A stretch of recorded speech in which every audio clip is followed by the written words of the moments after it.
Mari kita doa di dalam hati. Sama-sama doa di dalam hati.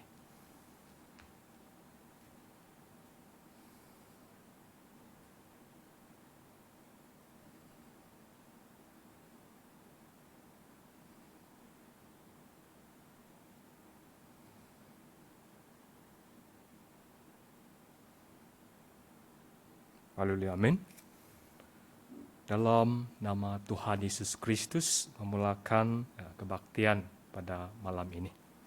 Mari kita berdiri, puji Tuhan dalam Kidung 26. 26.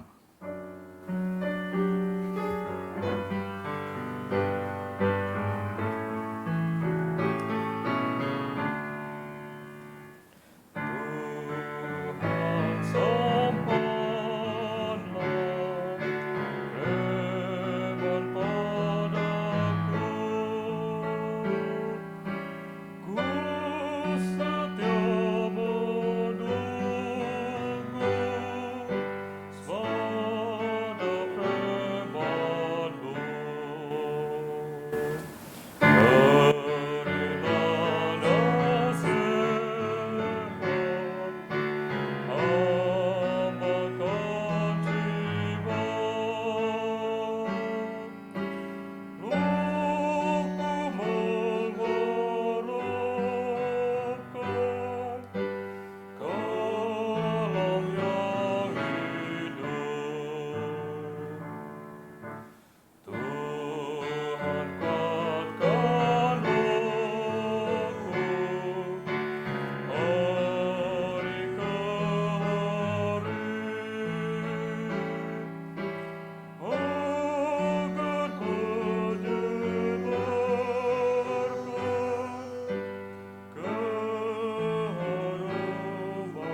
Baik, silakan duduk.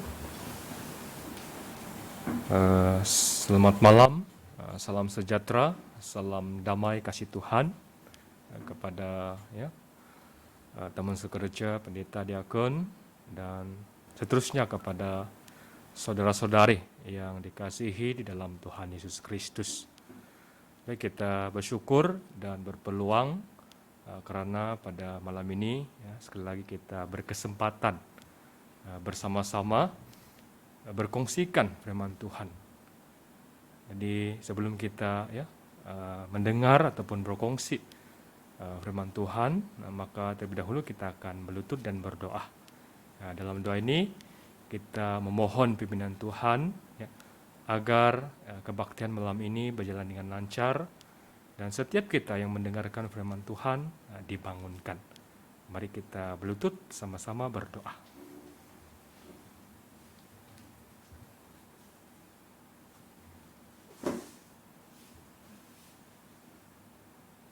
Dalam nama Tuhan Yesus Kristus kami panjatkan doa. Haleluya.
Haleluya,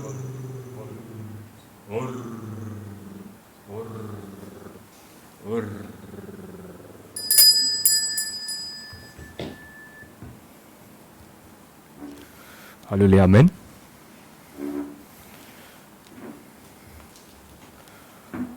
Baik, sekali lagi saya mengucapkan ya, selamat malam, salam damai kasih Tuhan Yesus Kristus kepada semua jemaat kudus serta saudara-saudari yang berkesempatan mengikuti kebaktian online pada malam ini.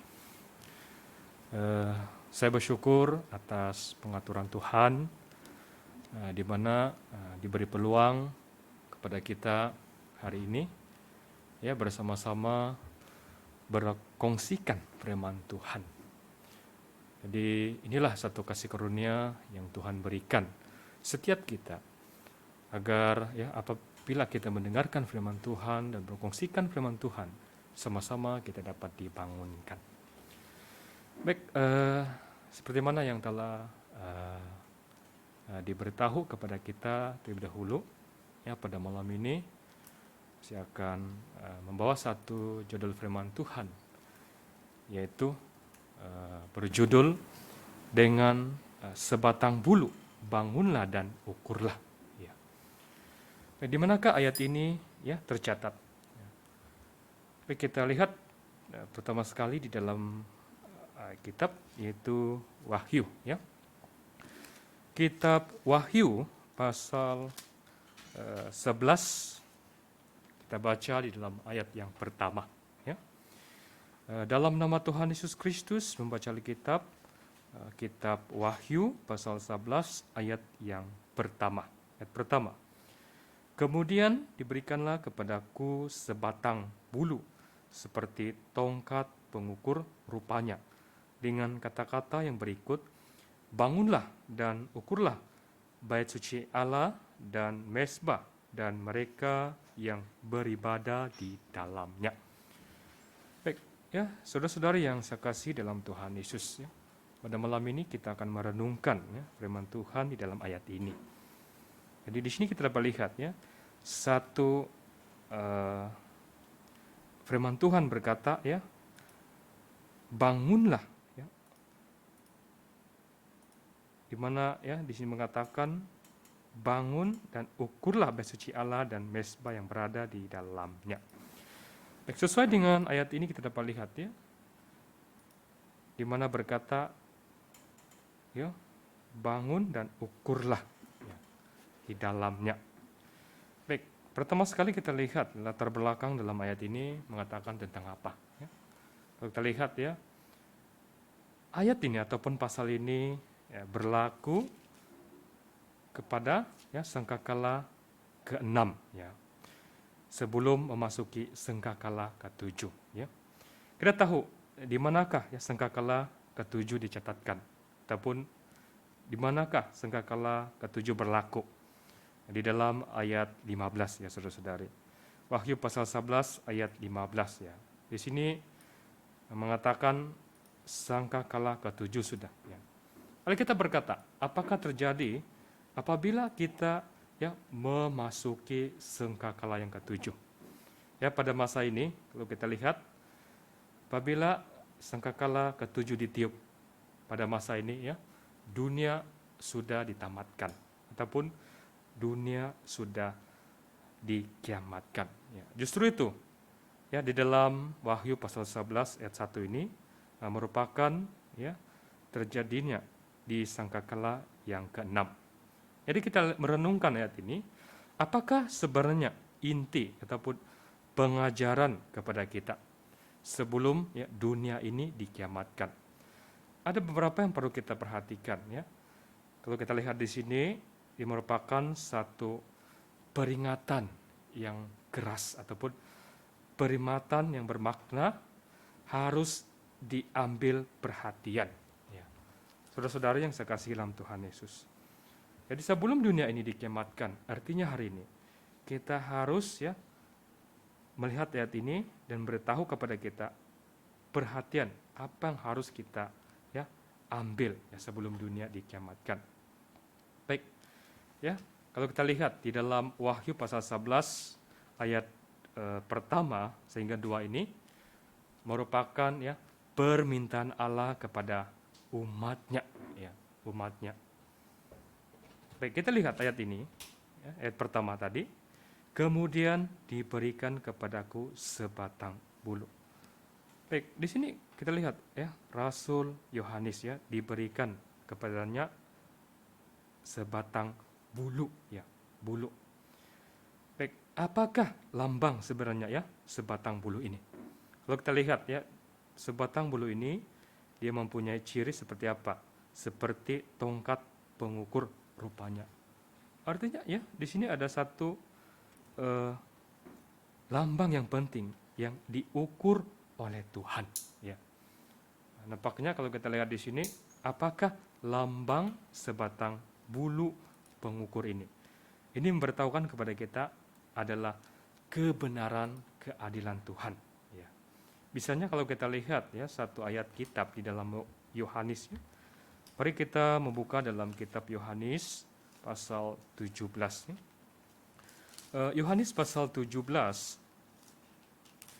kita baca dalam ayat 17. Ya. Yohanes pasal 17 ayat 17, kuduskanlah mereka dalam kebenaran, firman-Mu adalah kebenarannya. Baik saudara-saudara yang saya kasih dalam Tuhan Yesus, ya. Di sini jelas mengatakan kepada kita, lambang sebatang bulu pengukur ini adalah kebenaran. Apakah kebenaran Tuhan itu? Jelas menyatakan dalam ayat yang telah kita rujuk, Yohanes pasal 17 ayat 17 mengatakan firman-Mu adalah kebenaran. Artinya ya, firman Tuhan itu adalah kebenaran. Baik, kita kembali lagi dalam kitab Wahyu pasal 11 ayat pertama.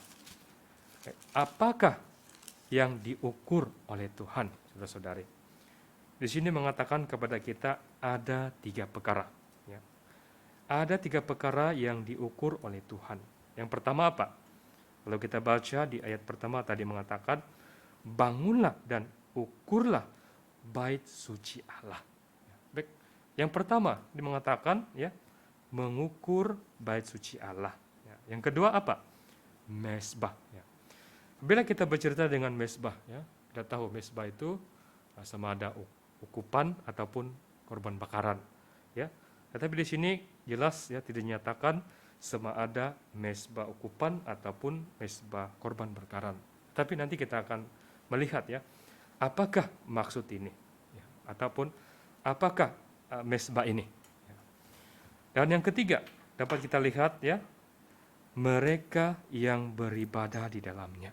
Ada 3 perkara ya diukur oleh Tuhan adalah pertama bait suci Allah, kedua mezbah dan beribadah di dalamnya.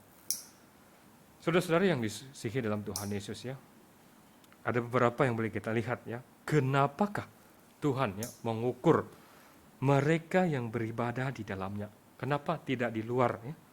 Kalau ayat 2 kalau kita baca kan di dalam ayat 2 mengatakan, tetapi kecuali kan pelataran bait suci yang di sebelah luar, janganlah engkau mengukur.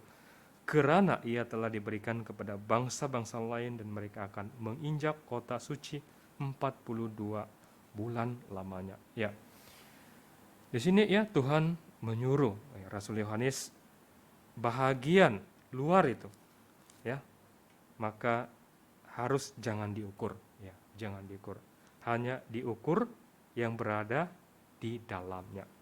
Kenapa ya hari ini tidak diukur khususnya bahagian luar itu ya? Apakah kita lihat ayat ini, apakah maksud ayat ini ataupun mengapakah ya ayat ini dinyatakan seperti ini? Ini merujuk apa? Ini merujuk kepada bangsa-bangsa lain. Siapakah bangsa lain itu? Itu adalah kalau kita lihat secara rumusan ini disimpulkan kepada orang bukan Yahudi ataupun orang yang tidak mengenal Allah. Ya. Karena apa? Mereka ini menginjak-injak kota suci itu. Ya. Jadi saudara-saudari, ada juga menyatakan ya perkara ini tentang apa? Seperti berikut. Ini kemungkinan merujuk kepada antikristus. Ya. Antikristus itu bukan kita lihat hari ini ditujukan kepada mungkin jemaat orang luar, ya. Jadi golongan ataupun golongan yang di luar bait suci itu bermaksud ya mereka yang tidak beribadah kepada Tuhan. Ya, jangan diukur. Dan ada juga berkata ya, mungkin ya mereka ini adalah orang luar, ditujukan kepada mereka yang tidak menjalankan penyempurnaan rohani. Oleh itu mereka disingkirkan di bagian luar.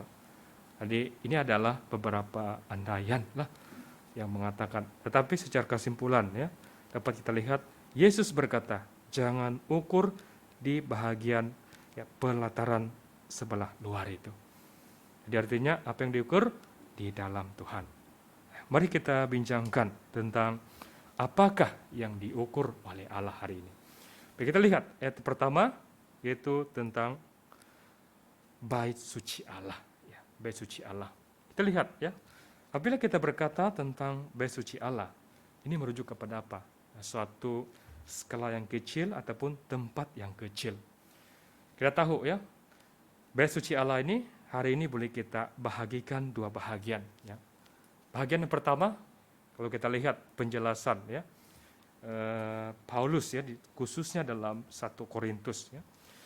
Mari kita buka ya 1 Korintus pasal 3. Kita membuka di dalam kitab 1 Korintus pasal 3. Kita baca di dalam ayat 16 ya, 16. 1 Korintus pasal 3 ayat 16 ya. Tidak tahukah kamu bahwa kamu adalah bait Allah dan bahwa Roh Allah diam di dalam kamu. Baik, berdasarkan dalam ayat ini dapat kita lihat ya, satu rumusan yang ringkas berkata kepada kita, bait suci Allah ini ditujukan siapa? Yaitu kita hari ini saudara-saudari. Saya dan Anda yang ikut di dalam talian ini, kita adalah bait Allah Tuhan. Ya. Jadi maksudnya di sini dia diukur dari skop yang kecil yang merujuk kepada apa? Bait Allah itu adalah diri kita sendiri. Ya. Nampaknya kalau kita kembali dalam ya Wahyu pasal 11 ayat pertama tadi ya, Tuhan berkata ya mengukur bait suci Allah.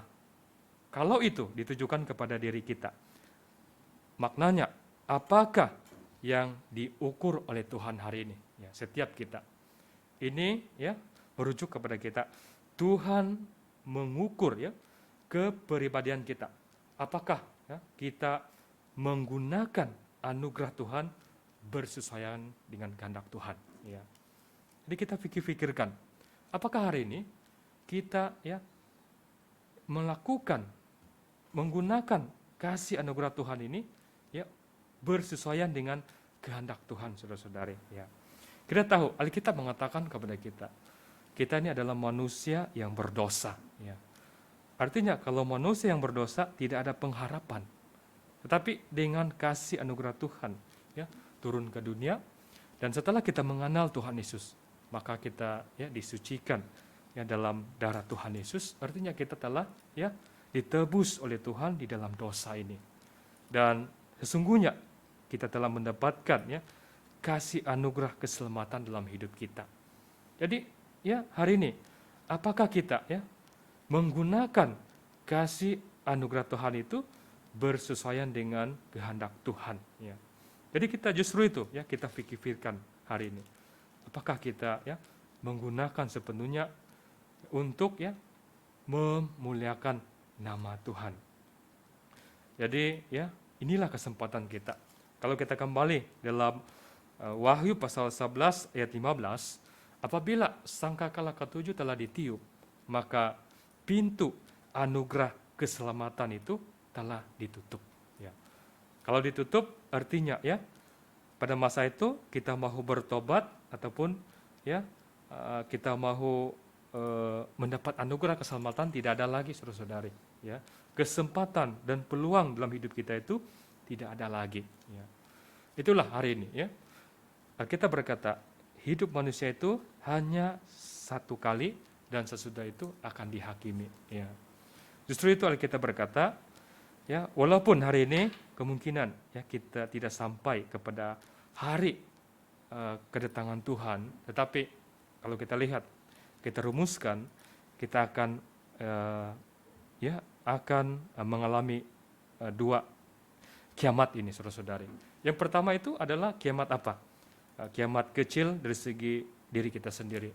Ya, maksudnya setiap manusia, kalau kita berkata, akan mati. Ya. Jadi justru itu, hidup kita di dunia ini hanya sekali saja. Ya. Kalau kita lihat ya, orang yang sudah meninggal tidak ada lagi peluang untuk bertobat. Orang yang sudah meninggalkan dunia ini tidak ada lagi kesempatan untuk hidup. Ya. Jadi kalau sudah tidak ada kesempatan, bagaimana lagi kita bertobat? Itu adalah kiamat yang kecil dalam diri kita. Tapi kiamat yang besar pada masa bila, yaitu pada hari kedatangan Tuhan Yesus Kristus. Tidak kiralah kecil atau besar. Artinya hari ini, selagi kita ada kesempatan sebelum kedatangan Tuhan tiba, maka kita pergunakan anugerah keselamatan ini. Terutama mengerjakan soal keselamatan jiwa rohani kita.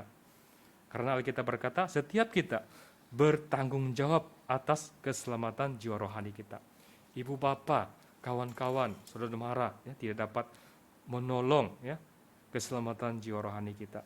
Kita hanya dapat menolong diri kita sendiri. Jadi itulah tujuan Tuhan mengingatkan kepada kita. Selagi kita berpeluang, gunakanlah kesempatan ini untuk sesuai dengan kehendak Tuhan. Lebih-lebih lagi memuliakan nama Tuhan. Baik, kita lihat itu adalah skop yang kecil, ditujukan kepada bait suci ini, ditujukan kepada diri kita sendiri. Dan ada satu lagi perkara yang boleh kita rumuskan di sini. Andai kata itu adalah skop yang besar, bait suci Allah ini ditujukan apa? Itu merujuk kepada apa? Merujuk kepada sesebuah gereja hari ini. Gereja adalah bait suci Allah. Jadi kita beruntung karena apa? Kita dilahirkan di dalam gereja yang benar ini. Justru itu kita gunakan kesempatan ini apa? Untuk memuliakan nama Tuhan. Baik. Kalau kita lihat di sini tadi saya mengatakan skop besar adalah ditujukan kepada gereja. Artinya hari ini Tuhan mengukur apakah gereja itu gereja yang menuruti ajaran sesuai dengan firman Tuhan. Kalau kita lihat dalam dunia ini, saudara-saudari, ramai denominasi gereja-gereja lain, ataupun ramai gereja-gereja hari ini seperti apa? Seperti cendawan tumbuh selepas hujan. Jadi kalau cendawan tumbuh selepas hujan, maksudnya tidak tahu banyak gereja, mana satu gereja Tuhan. Alkitab berkata, gereja Tuhan itu adalah gereja yang sesuai menuruti kebenaran Tuhan. Hari ini kita bersyukur gereja ke arah apa? Ke arah kesempurnaan. Saya percaya dan yakin gereja sebenar adalah gereja yang sempurna, saudara-saudari. Kenapa? Sesuai dengan kebenaran di dalam Alkitab. Yang tidak sempurna adalah diri kita sendiri. Hari ini kalau kita lihat gereja sebenar adalah gereja yang sempurna. Jadi yang tidak sempurna itu adalah diri kita. Yesus pernah berkata, gereja itu umpama apa? Seperti seorang mempelai. Seorang mempelai yang bagaimana? Seorang mempelai perempuan lah menunggu mempelai lelaki datang. Jadi hari ini setiap gereja kita bersiap sedia ke arah kesempurnaan, menunggu kedatangan Tuhan Yesus Kristus. Apa yang penting hari ini, saudara yang saya kasih dalam Tuhan, kita tahu dalam keadaan yang kritikal hari ini, di mana setiap kita tidak dapat datang ke gereja Tuhan berkebaktian seperti biasa. Tapi walau bagaimanapun suatu hari nanti, apabila sudah keadaan menjadi baik, kita diperbolehkan masuk dalam gereja, maka gunakanlah kesempatan itu untuk apa? Untuk memuliakan Tuhan. Dan paling penting adalah jangan meninggalkan rumah Tuhan. Jadi ini adalah rumah Tuhan yang benar. Alkitab berkata itulah hari ini gereja yang sempurna adalah gereja Yesus benar, saudara-saudari.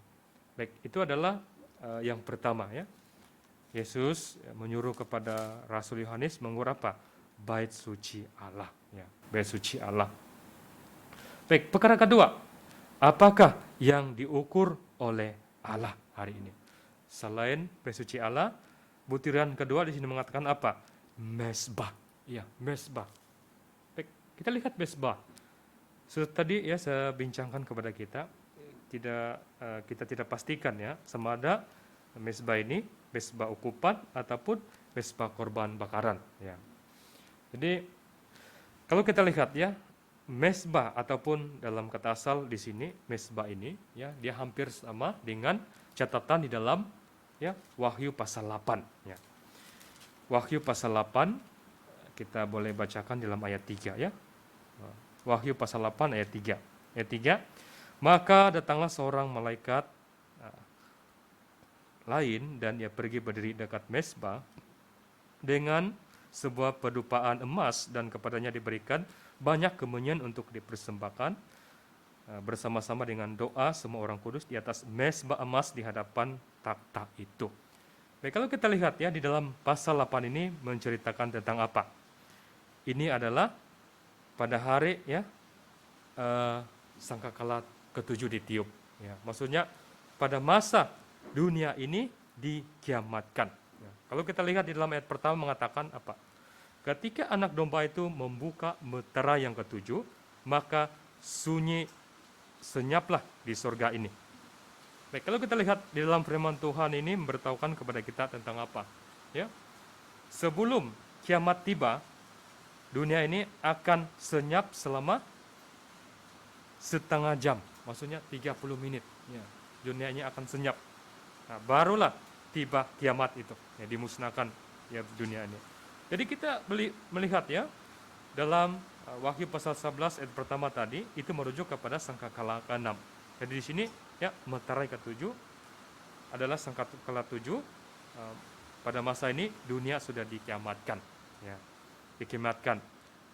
Jadi kita lihat ya ayat 3 di sana mengatakan mesbah yang ditujukan kepada Wahyu pasal 11 ayat pertama ini tentang apa? Adalah mesbah ukupan.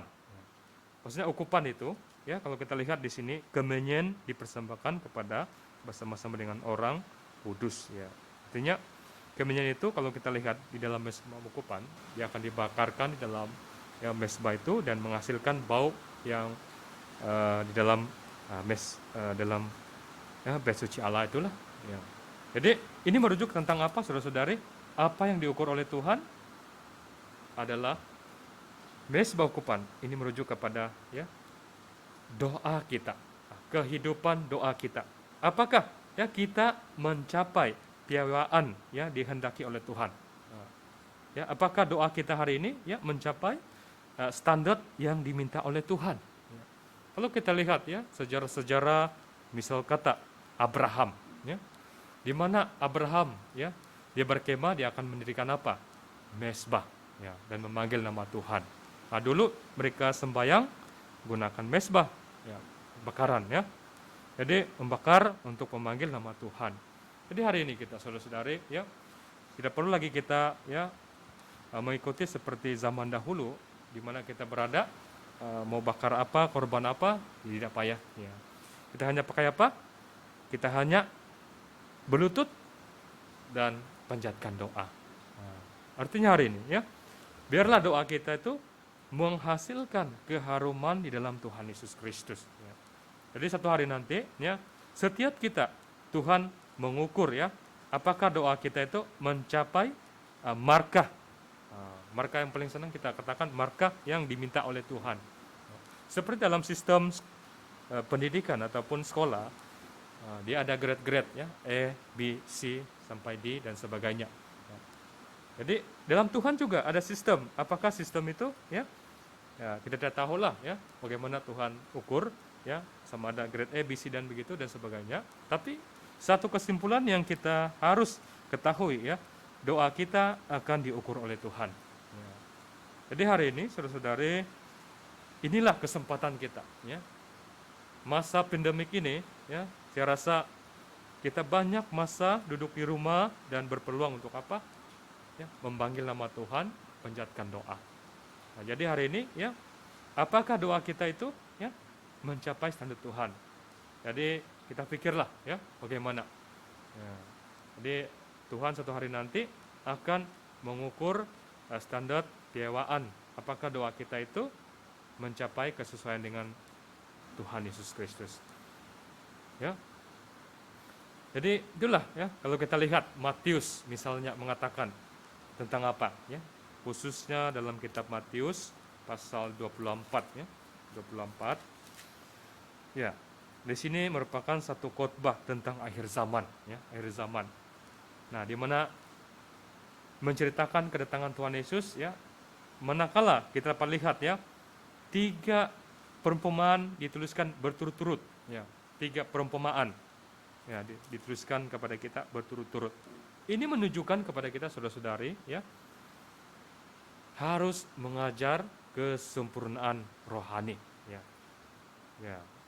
Supaya rohani kita ini menjadi kudus. Malahan kalau kita rujuk dalam Matius, ya, pasal 25, di sini menceritakan kepada kita tentang apa? 5 gadis yang bijaksana dan 5 gadis yang bodoh. Ya. Ini menceritakan apa? Ya. Bagaimana perbuatan mereka, bagaimana tingkah laku mereka mengajar kepada kita, ya, apakah kita bersiap sedia dari segi perbuatan kita. Nah, apakah kita hari ini memastikan perbuatan kita itu bersiap sedia. Ya. Nah, kalau kita berada pada pihak gadis-gadis yang bijaksana ini, artinya, ya, kita sudah bersiap sedia menanti mempelai lelaki. Ya. Tetapi kalau kita di pihak gadis yang bodoh ini di sini, artinya, ya, maka harapan kita itu tipis ataupun tidak ada pengharapan. Ya. Jadi hari ini bagi kita, selagi kita, ya, ada peluang, lakukanlah, ya, kerja Tuhan. Baik, kalau kita lihat di sini, mari kita baca di dalam Matius pasal 25 ayat 5 ini, ya, satu ayat ini. Matius pasal 25 ayat 5. Tetapi karena mempelai itu lama tidak datang, juga mengantuklah mereka semua lalu tertidur. Baik, di sini kita lihat, ya, satu perkara. Oleh karena, ya, mempelai ini dia lambat datang, maka apa terjadi? Ya, gadis-gadis bijaksana ini, ya, dan bodoh ini, mereka sudah mulai mengantuk. Ya, Yesus mengatakan mereka mengantuklah semua lalu tertidur. Ya, mengantuk. Jadi, artinya di dalam rohani kita akan melalui satu keadaan, ya, mengantuk dari segi apa? Rohani. Ya, rohani. Jadi kemungkinan, ya, ada orang berkata, dulu saya dengar sampai sekarang saya tua, ya, Tuhan Yesus tidak datang lagi. Sampai si anu itu sudah meninggal, masih lagi di dunia ini. Jadi lama-lama kelamaan, ya, iman kita sama Tuhan Yesus, ya, tidak lagi beriman. Ya. Jadi sesuai dengan ayat ini, ya, maka mulalah mengantuk. Ya. Tapi kalau kita lihat di dalam skenario ini, tiba-tiba, ya, mempelai datang, siapa yang bersedia? Gadis-gadis yang bijaksana. Ya. Begitu juga dengan, ya, kehidupan rohani kita, ya. Kita harus sentiasa bersiap sedia. Bila kedatangan Tuhan Yesus itu kita tidak jangkakan bila. Malahan Alkitab berkata, malaikat pun tidak mengetahui bila kedatangan Tuhan. Apa yang penting di sini, ya, kita bersiap sedia dari segi apa? Dari segi kerohanian kita, ya.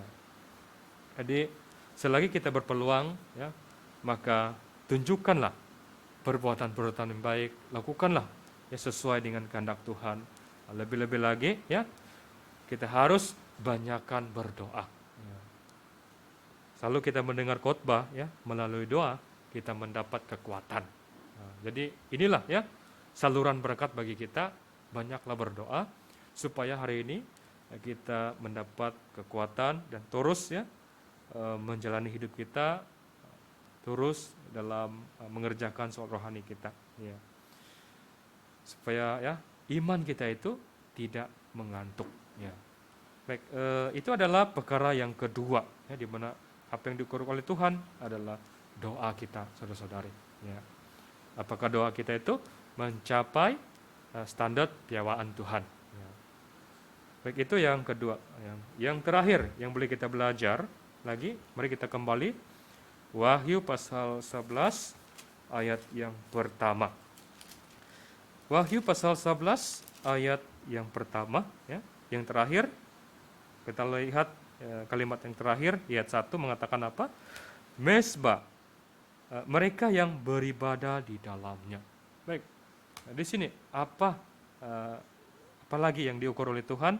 Mereka yang beribadah di dalamnya. Ya. Siapa yang ada di dalam bait Allah ini? Ya, kalau kita lihat pada zaman dulu, ini ditujukan kepada siapa yang bertugas di dalam bait, ya, bait suci Allah itu. Khususnya kepada apa?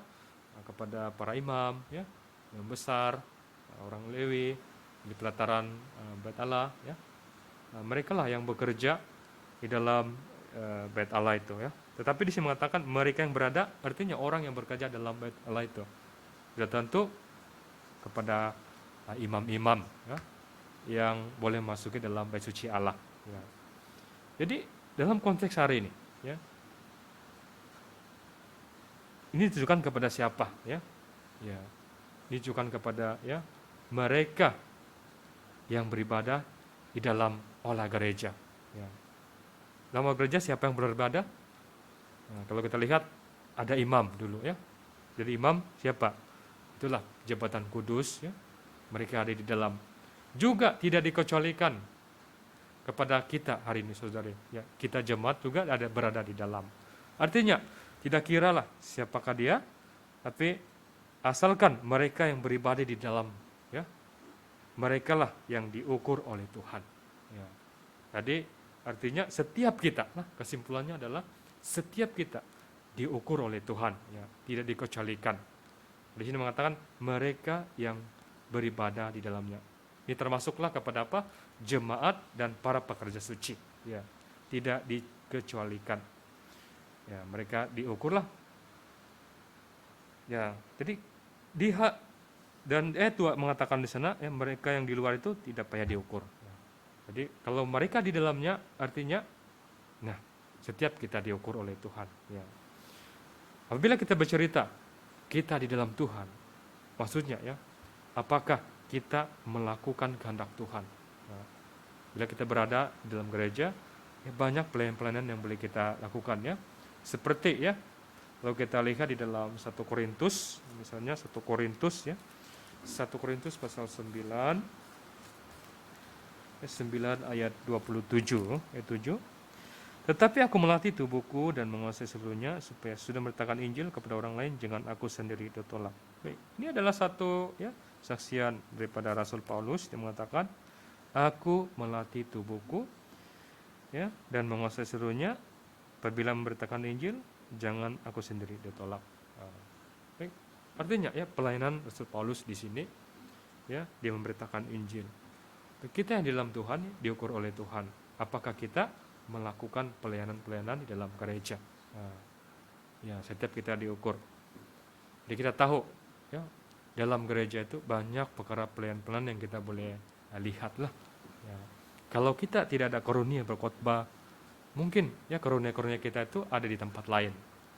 Seperti mungkin, ya, kita ikut barisan dalam Alikwaya, ataupun kita ikut dari segi, ya, menyapu dan sebagainya, dan banyak lagi lah kerja-kerja yang boleh kita lakukan, ya.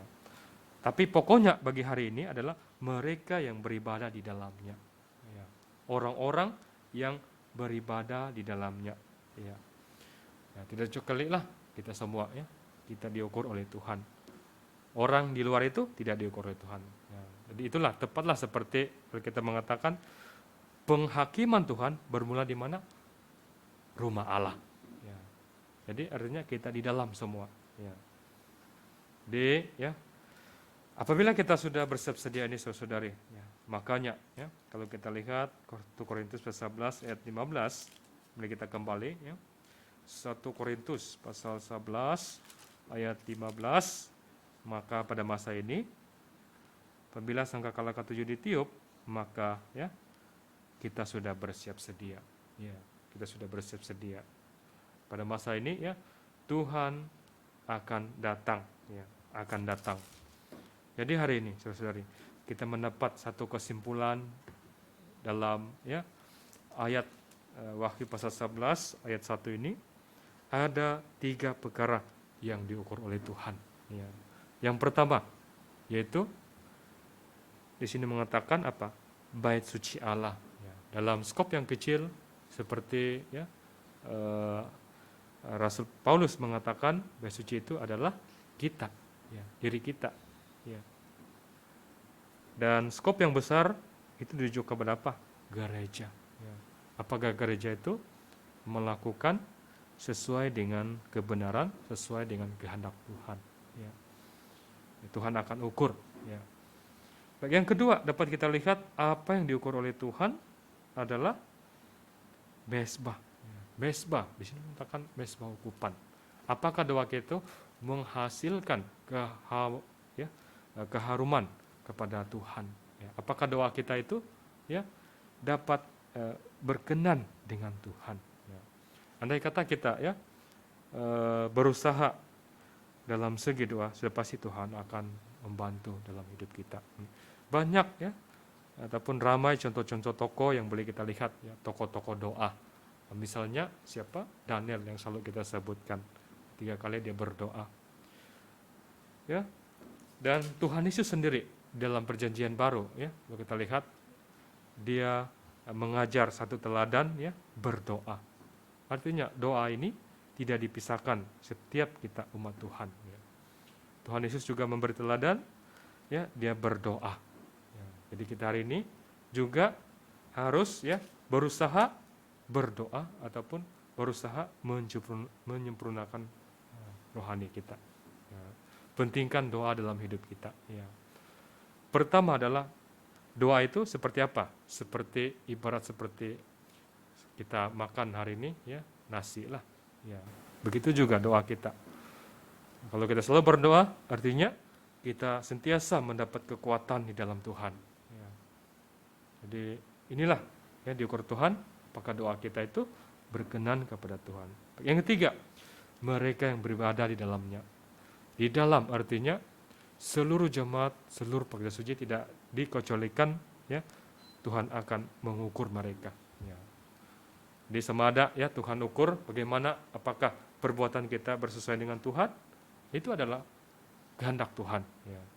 Jadi apa yang penting bagi kita hari ini saudara-saudari, selagi kita masih hidup, ya kita kerjakanlah soal keselamatan kita. Karena kita harus tahu suatu hari nanti kita akan diukur oleh Tuhan. Kita tidak akan terlepas ya semua ini, kita akan diukur oleh Tuhan. Ya. Jadi ya. Saya percaya bagi kita hari ini, ya kita sentiasa ya berjaga-jaga, apatah lagi ya keadaan sekarang ini tidak menentu. Namun kita percaya kita di dalam kasih lindungan Tuhan. Asalkan ya kita bersandar kepada Tuhan. Tuhan pasti ya membantu setiap kehidupan kita. Ya, asal kita bersandar. Baik, saya rasa untuk perkongsian firman Tuhan pada malam ini ya sampai di sini. Nampaknya kita sudah belajar tentang firman ini, apa yang diukur oleh Tuhan, ada 3 perkara. Baik, seterusnya kita akan ya sehati berlutut dan berdoa.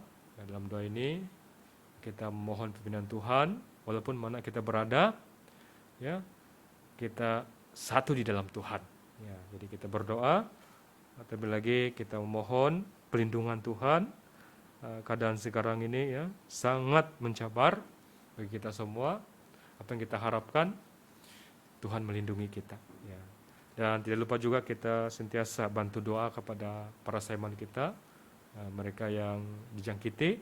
Semoga kasih karunia Tuhan ya, memberi kesembuhan kepada mereka. Lebih-lebih lagi iman kita ya terus bertumbuh di dalam Tuhan. Baik, kita sehati berlutut sama-sama berdoa.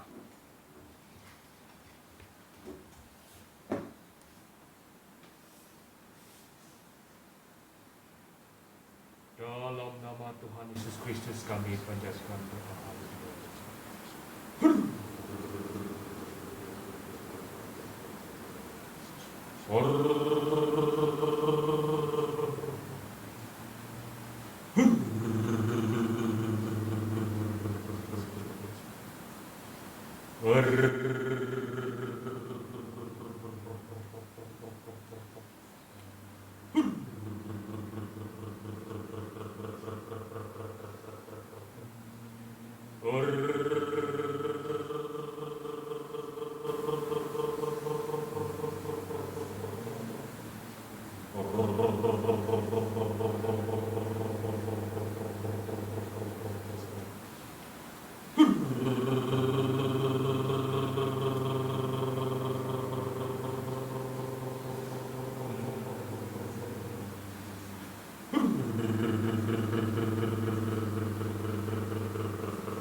Haleluya, amin.